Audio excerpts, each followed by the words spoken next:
आइए बच्चों सीखते हैं कि बीजीय व्यंजकों का किस तरह योग और व्यवकलन करते हैं। बच्चों ध्यान दें, बीजीय व्यंजकों में योग और व्यवकलन तभी होता है अगर पद समान हो। जैसे कि अगर हमारे पास 2x जमा 5 हो, इन दोनों को हम जोड़ नहीं सकते क्योंकि इसका बीजीय गुणनखंड x है, हालांकि इसका बीजीय गुणनखंड कोई भी नहीं, यानी कि ये समान पद नहीं है, इसलिए इनको जोड़ा नहीं जा सकता, केवल ऐसे ही लिखा जा सकता है। लेकिन अगर हमारे पास 2x और 3x हो, तब क्या हम इन्हें जोड़ सकते हैं? बिल्कुल, क्योंकि ये समान पद हैं, इनके बीजीय गुणनखंड एक जैसे हैं, इनको जोड़ा जा सकता है। केवल हमने इनके संख्यात्मक गुणांकों को देखना है, 2 और 3, और 2 जमा 3 कर देना है। हमारे पास आ गया 5 और साथ में हम वही बीजीय गुणनखंड लिखेंगे, यानी कि उत्तर हुआ 5x। अब देखते हैं व्यवकलन कैसे करेंगे। 2x घटाव 3x है ना ये समान पद, तो घटाव हो सकता है उसी तरह से जिसी तरह से संख्याओं को घटाना है। 2 घटाव 3 कितना हुआ? -1, और साथ में लिखेंगे x। एक और उदाहरण ले लेते हैं। 3x² जमा 5x माइनस 3x²। बच्चों क्या 3x² और 5x जुड़ सकते हैं? ये समान पद नहीं है, तो ये आपस में नहीं जुड़ सकते। लेकिन क्या 3x² और -3x² में व्यवकलन हो सकता है? बिल्कुल। अगर हम इनको इस तरह से व्यवस्थित करें तो हम देख सकते हैं कि इनमें व्यवकलन हो सकता है जिस तरह से इनकी संख्याओं में होगा।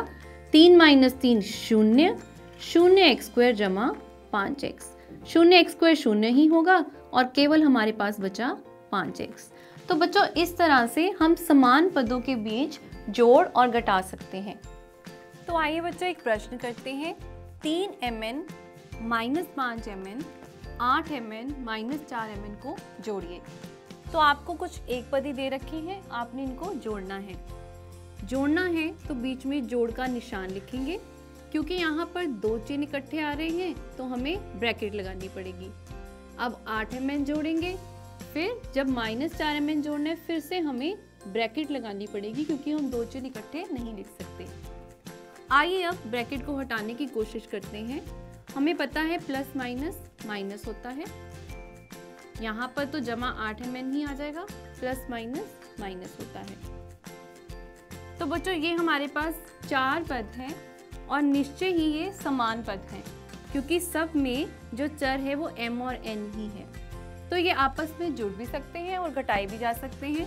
आइए हम इनको बारी बारी करते हैं। पहले इन दोनों को देखते हैं। 3mn घटाव 5mn, 3 में से 5 जब हम घटाएंगे हमारे पास आएगा -2mn। बड़ा, क्योंकि बड़ी संख्या 5 है तो बड़े अंक का चिन्ह हम लगाते हैं, घटाव 2mn। जमा 8 घटाव 4, ये आएगा जमा 4mn। अब ये भी तो दोनों समान पद ही है, इनको भी हम घटा भी सकते हैं और जोड़ भी सकते हैं। तो घटाव 2 जमा 4, ये हुआ जमा 2mn। तो बच्चों इस तरह हम इन बीजीय व्यंजकों को जोड़ सकते हैं। तो आइए बच्चों एक और प्रश्न करते हैं। 5x - 10 में से -x² जमा 10x - 5 घटाइए। तो बच्चों हमने यहाँ पे व्यवकलन करना है और पहले बीजीय व्यंजक में से दूसरा घटाना है। तो पहले हम घटाने का, तो आइए बच्चों हम इस ब्रैकेट को हटाने की कोशिश करते हैं। बीजीय व्यंजक 5x - 10 तो ऐसे ही ब्रैकेट में रखेंगे। अब यहाँ पर व्यवकलन हो रहा है। व्यवकलन के बाद क्या होगा कि प्रत्येक इस पद का निशान उल्टा हो जाएगा। घटाव घटाव ये हम लिखेंगे जमा x², यहाँ हम लिखेंगे घटाव 10x और यहाँ हम लिखेंगे जमा 5। अब हमारे पास कुछ पद हैं, लेकिन ये सारे समान नहीं हैं, तो कोशिश करेंगे समान पदों को इकट्ठा करके लिखने की। पहला पद है 5x, इसके जैसा कौन सा पद है बच्चों? वे है -10x। तो आइए इनको इस तरह से लिखें इकट्ठा करके। अगला पद है -10, इसके जैसा कौन सा है बिना चर वाला? वे है +5। तो यहाँ हम इन दोनों को इकट्ठा लिखेंगे। अब कोई पद बचा? ये बच गया। अब इसे लिख देंगे जमा x²। सिर्फ समान पद ही आपस में जुड़ सकते हैं या घटाए जा सकते हैं, तो इनको हम घटाने की कोशिश करते हैं। 5 घटाव 10 कितना हुआ? -5।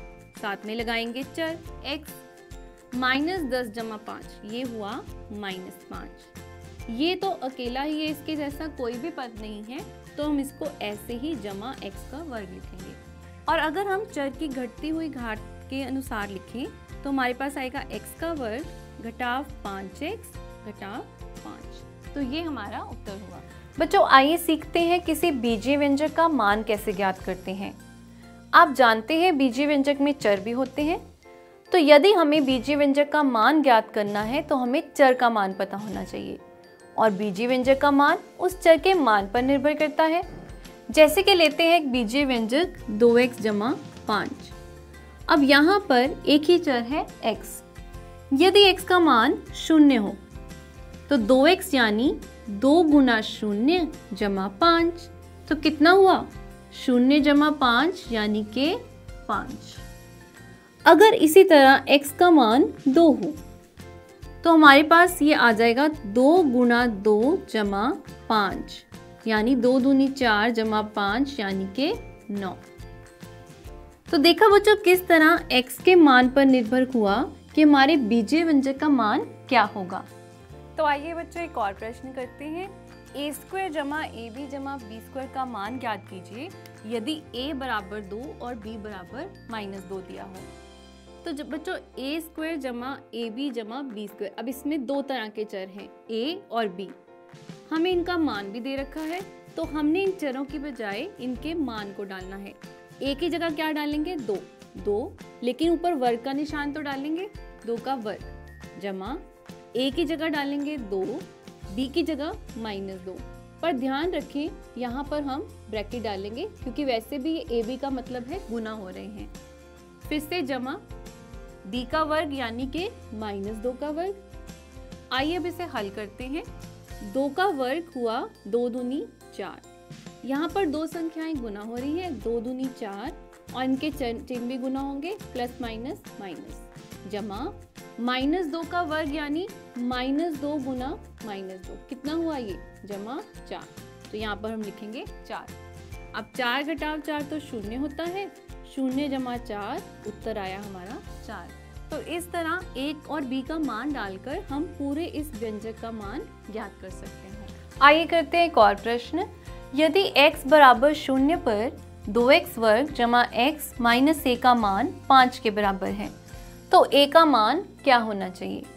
बच्चों यहाँ पर चर का मान पता है और यहाँ तक कि उस चर के मान के लिए हमें बीजीय व्यंजक का मान भी पता है, वो है 5। यानी कि जब हम x की जगह 0 लिखेंगे ये पूरा बीजीय व्यंजक जो है उसका मान 5 होना चाहिए।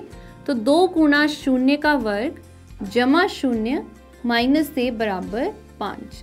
0 का वर्ग 0 ही होता है, 0 गुना 2 0 जमा 0 माइनस a बराबर 5। तो हमारे पास आया -a बराबर 5। और बच्चों इसे हम लिख सकते हैं a बराबर -5। तो a का मान कितना होना चाहिए -5। बच्चों आपके लिए एक प्रश्न है, 3a जमा 5 माइनस 8a जमा 1 को हल कीजिए और a बराबर -1 पर उसका मान ज्ञात कीजिए। तो बच्चों ये खुद करके देखें।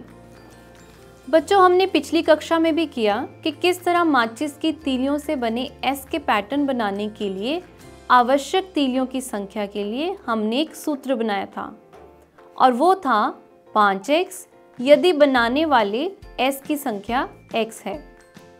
हमने चर का उपयोग करके कई सूत्र लिखे थे, जैसे यदि वर्ग की भुजा L है तो वर्ग का परिमाप 4L होगा और इसका क्षेत्रफल L गुणा L यानी L वर्ग होगा। यदि किसी त्रिभुज की आधार और लंबाई B और H है तो क्षेत्रफल होगा 1/2 गुणा B गुणा H। आइए चरों का उपयोग करके कुछ और संख्या प्रतिरूपों के लिए नियम लिखें।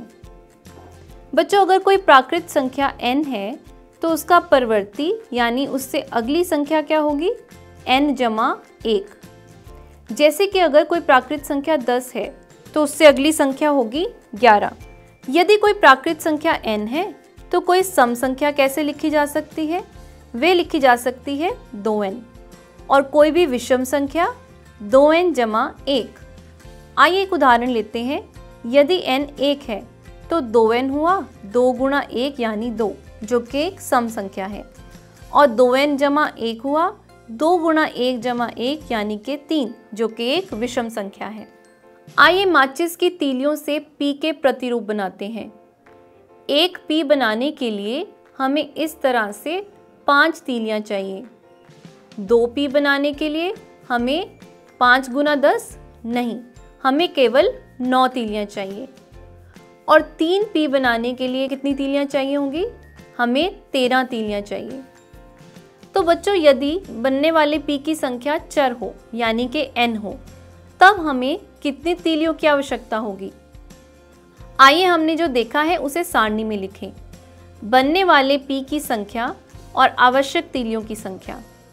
यदि बनने वाली P की संख्या 1 है तो आवश्यक तीलियों की संख्या 5, P की संख्या 2 तो तीलियों की संख्या 9, P की संख्या 3 तो तीलियों की संख्या 13। यदि P की संख्या 4 हो तब आवश्यक तीलियों की संख्या कितनी होगी? देखो बच्चों, 5 को लिखा जा सकता है 4 गुना 1 जमा 1, 9 को लिखा जा सकता है 4 गुना 2 जमा 1, 13 को लिखा जा सकता है 4 गुना 3 जमा 1। यानी कि जब एक ही P बना तो हमने 4 एकम 4 जमा 1 तीलियां ली। हमने 4 को गुणा किया बनने वाले P की संख्या से और फिर जोड़ा 1। उसी तरह दूसरी जगह भी हमने 4 को गुना किया बनने वाले P की संख्या से और फिर जोड़ा 1। तो जब 4 बारी P बनना हो तो हम 4 को गुना करेंगे 4 से और फिर जमा करेंगे 1। आइए इसकी पुष्टि करते हैं। बनाते हैं 4 P। कितनी तीलियां मिली आपको? जी, आपको 17 तीलियां चाहिए इसके लिए। तो इस तरह हम कह सकते हैं कि यदि बनने वाले P की संख्या n हो तो आवश्यक तीलियों की संख्या होगी 4 गुणा n जमा 1, जिसको हम लिख सकते हैं 4n जमा 1। क्या आप बता सकते हैं कि रेखाखंडों से बने 8 के इस पैटर्न को बनाने के लिए कितने रेखाखंडों की आवश्यकता है यदि n बार 8 बनाना है? पहली बारी आपको 7 रेखाखंड चाहिए और दूसरी बार 12। तो बच्चों, आप इसे खुद करें। आइए बीजीय व्यंजकों का उपयोग ज्यामिति में बनने वाले पैटर्न को समझने के लिए करें। ये एक चतुर्भुज है। इसके कितने शीर्ष हैं?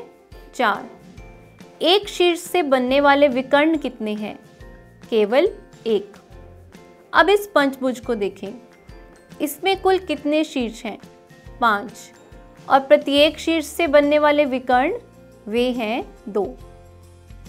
अब ये षटभुज को देखें। इसमें कुल शीर्ष 6 हैं और एक शीर्ष से बनने वाले विकर्ण 3। क्या हम बनने वाले विकर्ण को कुछ इस तरह लिख सकते हैं? एक को लिख सकते हैं 4 - 3, 2 को लिख सकते हैं 5 - 3 और 3 को लिख सकते हैं 6 - 3। यानी जितनी भुजाएं हैं उससे हमने 3 घटाया हर बार। तो हम कह सकते हैं कि यदि शीर्षों की संख्या x है तो एक शीर्ष से बनने वाले विकर्णों की संख्या x घटाव 3 है। तो आइए बच्चों, जो आज हमने सीखा उसकी दोहराई कुछ बहुविकल्पीय प्रश्नों द्वारा करें। पहला प्रश्न, निम्न में से द्विपद कौन सा है? आपके पास 4 विकल्प हैं, AB - A - B। दूसरा विकल्प 5 - 3t, तीसरा विकल्प 7mn और चौथा विकल्प 1 जमा x का वर्ग। तो बच्चों, द्विपद यानी जिसमें 2 पद हों। तो आप देख सकते हैं कि पहले विकल्प में तो 3 पद हैं, निश्चय ही दूसरे विकल्प में 2 पद हैं, तीसरे में 1 है और चौथे में भी 3। तो हमारा सही उत्तर क्या है? दूसरा विकल्प 5 - 3t। प्रश्न नंबर 2, निम्न बीजीय व्यंजकों में से कौन से समान पद हैं? आपके पास विकल्प है -xy वर्ग, -4yx वर्ग, 8x वर्ग, 2xy वर्ग, 7y -11y वर्ग। इनमें से हमने समान पद ढूंढने हैं और आपके पास विकल्प हैं। पहला विकल्प है -xy वर्ग, 2xy वर्ग, दूसरा है -xy वर्ग, -4yx वर्ग, तीसरा है 8x वर्ग, -11y वर्ग और चौथा है 7y - 11y वर्ग। तो बच्चों, समान पद कौन से होते हैं? जिनके बीजीय गुणनखंड एक जैसे होते हैं। तो पहले ही विकल्प में हम देख सकते हैं कि पहले पद के x, y और y बीजीय गुणनखंड हैं और दूसरे के भी x, y और y, तो हुए ना ये समान पद। तो यही सही विकल्प है।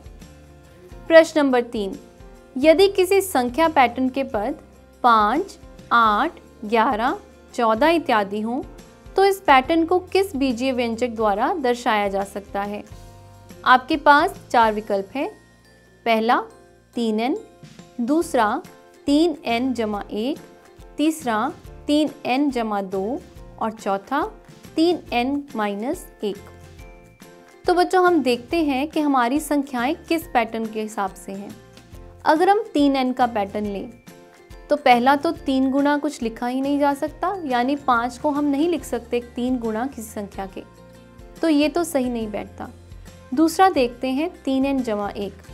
यदि हम n को 1 लें तो 3 एकम 3 जमा 1 यानी कि 4 और 2 लें तो 3 दूनी 6 जमा 1 यानी कि 7। ये तो इस संख्या पैटर्न में है ही नहीं। आइए तीसरे विकल्प पे ध्यान दें, 3n जमा 2। यदि हम n को 1 लें 3 एकम 3 जमा 2 यानी कि 5, n को 2 लें 3 दूनी 6 जमा 2 यानी कि 8। तो देखा बच्चों, पहली संख्याएं दोनों इसी सूत्र के हिसाब से हैं। अब ज़रा अगली संख्याओं को भी देख लेते हैं। 3 तिया 9 जमा 2 11 और 3 चौके 12 जमा 2 14। तो जो बीजीय व्यंजक इस पैटर्न को दर्शाता है वो है 3n जमा 2 यानी कि तीसरा विकल्प। प्रश्न नंबर 4, 4 के प्रकार के 100 अंकों को बनाने के लिए कितने रेखाखंडों की आवश्यकता होगी? पहला विकल्प है 300, दूसरा 301, तीसरा 302 और चौथा 303। बच्चों 1 4 बनाने के लिए हमें 4 रेखाखंड की ज़रूरत है और 2 4 बनाने के लिए 7, 3 बार 4 बनाने के लिए हमें 10 रेखाखंडों की ज़रूरत है। तो क्या आप देख सकते हैं कि कौन सा संख्या पैटर्न बन रहा है? 4 को हम लिख सकते हैं 3 एकम 3 जमा 1, 7 को लिख सकते हैं 3 दूनी 6 जमा 1 और 10 को लिख सकते हैं 3 तिया 9 जमा 1। यानी कि जितने 4 बनाने हैं उसके साथ 3 गुना किया और फिर 1 जोड़ दिया। तो क्या पैटर्न बना? क्या हम लिख सकते हैं 3n जमा 1? जी, यानी अगर हमने 100 प्रतिरूप बनाने हैं तो हमें आवश्यक रेखाखंडों की संख्या होगी 3 गुणा 100 जमा 1 यानी कि 301। प्रश्न नंबर 5, व्यंजक z वर्ग माइनस 3z जमा 8 में z का गुणांक क्या है? आपके पास 4 विकल्प हैं। पहला विकल्प z, दूसरा -3, तीसरा 3 और चौथा 1। तो सही विकल्प क्या है बच्चों? z यहाँ पर बीच वाला पद है और उसका गुणांक है -3, तो सही विकल्प हुआ तीसरा विकल्प।